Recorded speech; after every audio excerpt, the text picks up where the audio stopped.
Sous nos pieds, la Terre n'est pas aussi calme qu'elle en a l'air. À plusieurs kilomètres de profondeur, il y a une couche de roche fondue en mouvement. C'est le manteau terrestre.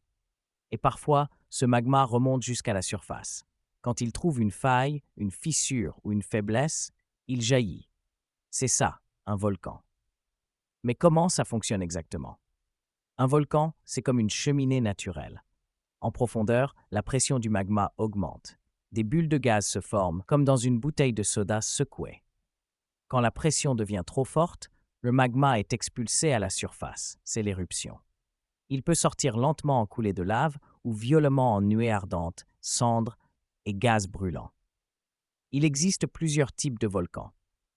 Les volcans effusifs, comme à Hawaï, qui laissent couler de la lave fluide. Et les volcans explosifs, comme le Vésuve ou le Pinatubo, qui dégagent des nuages violents et très dangereux. Mais les volcans ne sont pas que des phénomènes naturels impressionnants. Ils peuvent aussi être très dangereux pour l'humanité.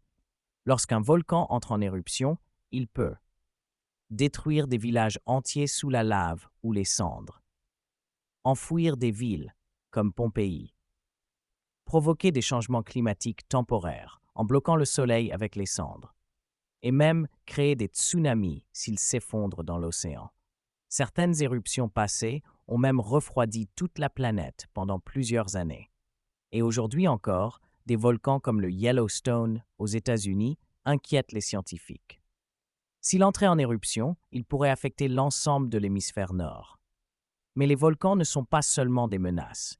Ils apportent aussi des sols fertiles, des sources chaudes, des minéraux rares, et nous permettent de mieux comprendre le fonctionnement de la Terre.